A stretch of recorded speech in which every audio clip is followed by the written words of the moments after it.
selamat pagi. Apa khabar murid-murid pada pagi ini?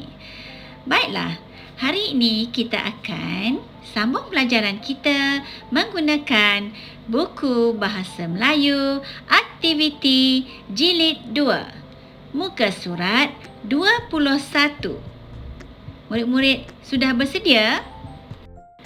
Hari ini kita akan belajar tentang ayat perintah.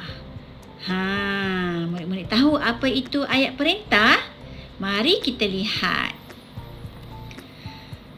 Okey, ini adalah penerangan tentang kata perintah. Kata perintah ialah ayat yang diucapkan dengan tujuan menimbulkan gerak balas yang berupa tindakan. Ayat perintah berfungsi sebagai ayat yang bermaksud suruhan, permintaan, silaan ataupun larangan. Kata perintah digunakan untuk membina ayat perintah. Mari kita lihat contoh. Kata perintah berfungsi dengan peranan yang tersendiri. Berikut merupakan contoh kata perintah berserta fungsinya.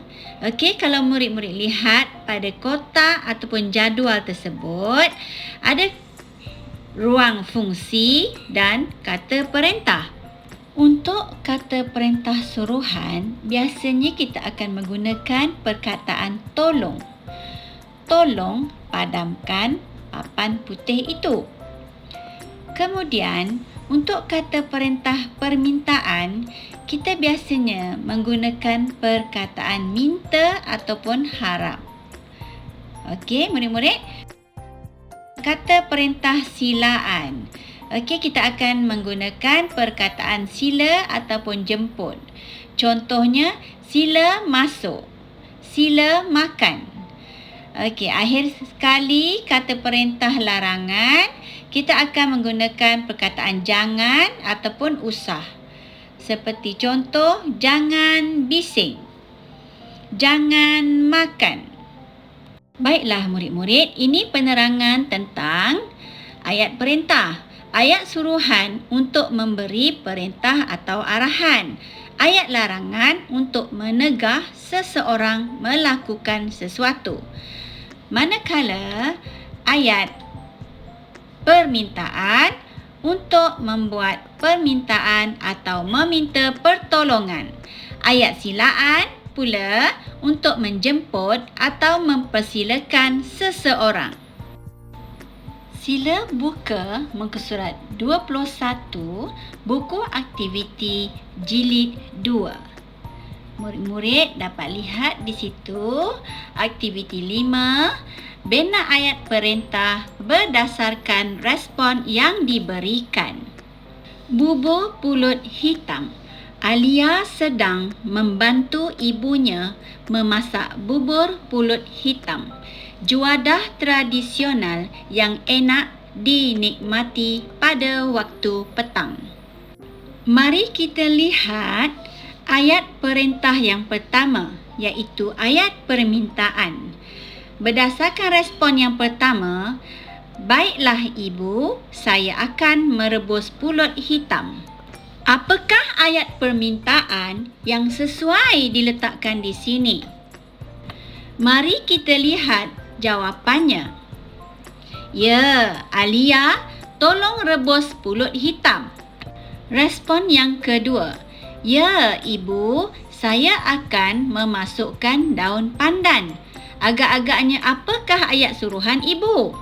Mari kita lihat. Ya, ayat suruhan ibu ialah kemudian masukkan daun pandan.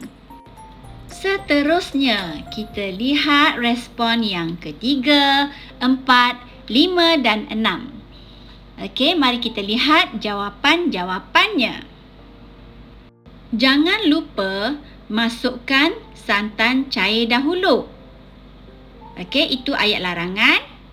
Ayat permintaan, tolong masukkan garam, gula putih dan gula melaka. Respon untuk ayat permintaan ini, saya akan memasukkan garam, gula putih dan gula melaka. Seterusnya, kita lihat pula ayat suruhan pada respon yang kelima. Ya, ibu kata, masukkan pula 1 cawan santan pekat. Maka Alia jawab, saya akan memasukkan pula 1 cawan santan pekat. Untuk respon yang terakhir pula, ayat silaan yang dikatakan oleh ibu ialah sila hidangkannya apabila telah masak. Jawapan Alia ialah ataupun respon Alia ialah baiklah, saya akan menghidangkannya. Cikgu harap murid-murid faham pelajaran kita pada hari ini. Murid-murid siapkan tugasan itu, kemudian murid-murid hantar pada cikgu. Sekian, terima kasih.